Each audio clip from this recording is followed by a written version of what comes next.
Hello, everyone, and welcome back to the American Dairy Science Association meetings here in Kansas City, Missouri. With us today is Kayla Alward. Kayla is a PhD student at Virginia Tech by way of Georgia. Mm-hmm. Welcome. Glad to have you here. Yeah, thank you for having me. And you're going to be, are you presenting a paper or poster? Presented an oral on this. Yep. Okay, presented an oral, and it's the dry period environmental impact on colostrum volume and quality. Sounds real interesting. It is. I'm really excited. Glad you guys asked me here. Yeah, super. So why don't you just give us a little bit of background on the genesis of this project? Sure. So I think this idea for this project really came from some anecdotal information from producers who were, kind of unsure of why they're seeing some slump in colostrum volume in fall months. Trying to figure out why are we seeing this slump. And so then we started thinking into, okay, what could be impacting the cows that we're not already accounting for? That the dry period's managed pretty closely. I mean, we're really strict on how long they're dry, the vaccination protocol and everything to make sure we get good colostrum. So what factor are we not taking into account? And we thought that was going to be seasonality. And so that's kind of led us to this project of trying to figure out, okay, during that dry period when those cows are dry, is the weather what the missing factor is? And so that's kind of the basis for this project. Yeah, very interesting. Kayla, I've invited a couple experts with us tonight. Dr. Pete Morrow, he's a DVM. He works for Balchem Corporation. Also, Dr. Clay Zimmerman. He's my co-host on the Real Science Exchange. Clay, I saw you shaking your head over there, agreeing with producers seeing a slump in the fall. What do you think about that? Is that something you've seen as a practicing nutritionist? Yes, we get questions about that all the time. Yes. Good deal. So, Kayla, why don't you just give us an overview of the project, protocol, and how you put it together? Yeah, sure. I'd be glad to. So this project was actually conducted at 3 different farms in Virginia.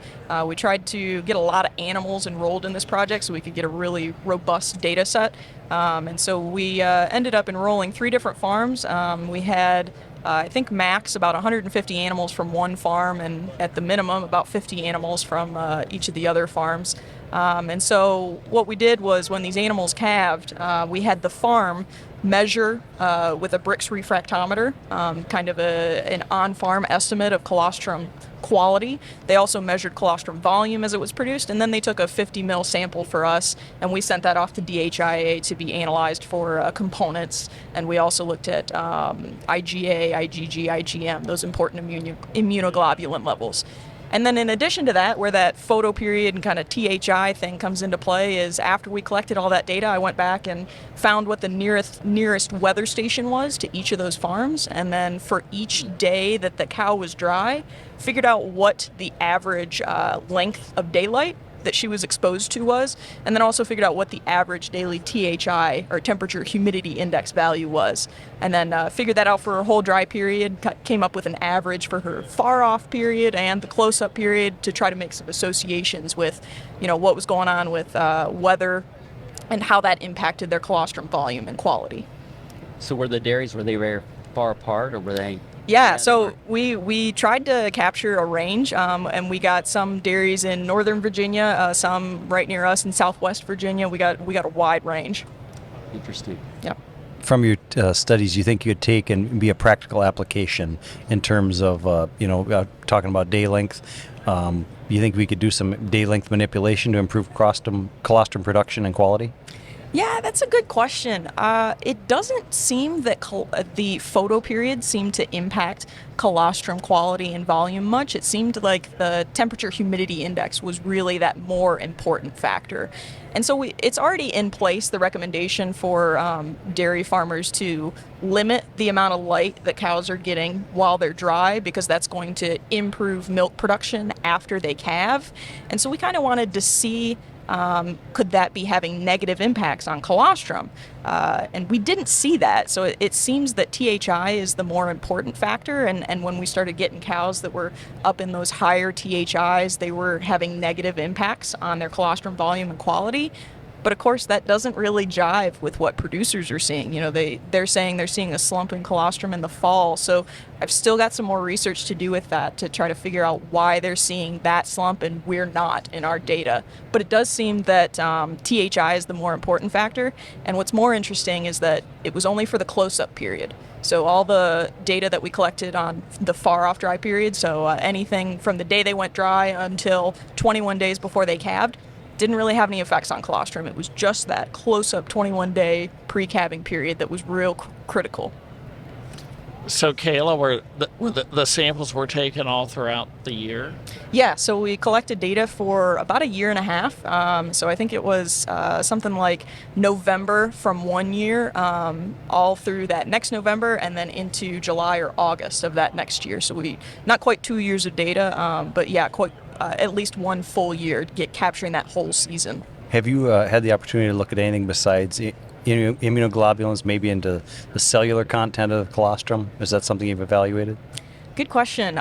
So we did not evaluate that. I do think it's interesting, though. We've got some calf data. So we do have some birth weights and some calf health up to 60 days, so that pre-weaning period.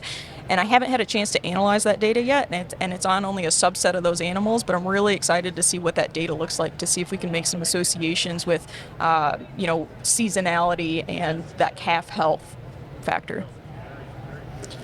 So, colostrum yields were measured in these Yes, cows? yeah. So the farmers did measure the colostrum volume from that first milking.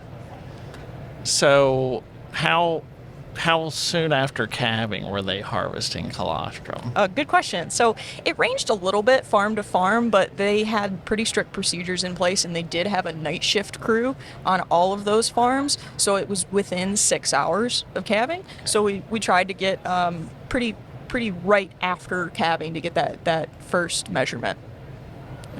Do you have recorded data, maybe to how the time from calving until the colostrum is harvested, or was that not collected?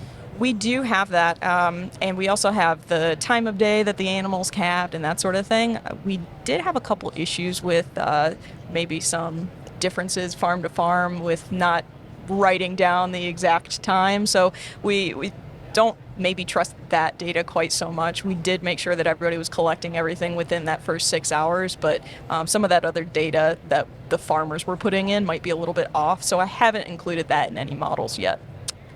Were these did these dairies, do they have adequate cow cooling for the dry cows? Yeah, great question. So what were those cows doing during their dry period? All of them were housed on pasture. So that's an important thing to note. We did check and make sure before we kind of collected this data that all of them had similar dry cow procedures. So, similar dry off procedure, dry off date before their due date, and similar ration that they were fed. And as far as cow cooling, they were similar. Some of the farms that were in the southern region did experience some higher THI values. So our results do vary pretty significantly by farm, and we had to keep that in the model. So in the future, I'd really love to redo this project and do it on one farm where I can get a whole bunch of animals. But just for, to get animal numbers, we ended up collecting data from 3 different farms. But yeah, things vary pretty significantly by farm.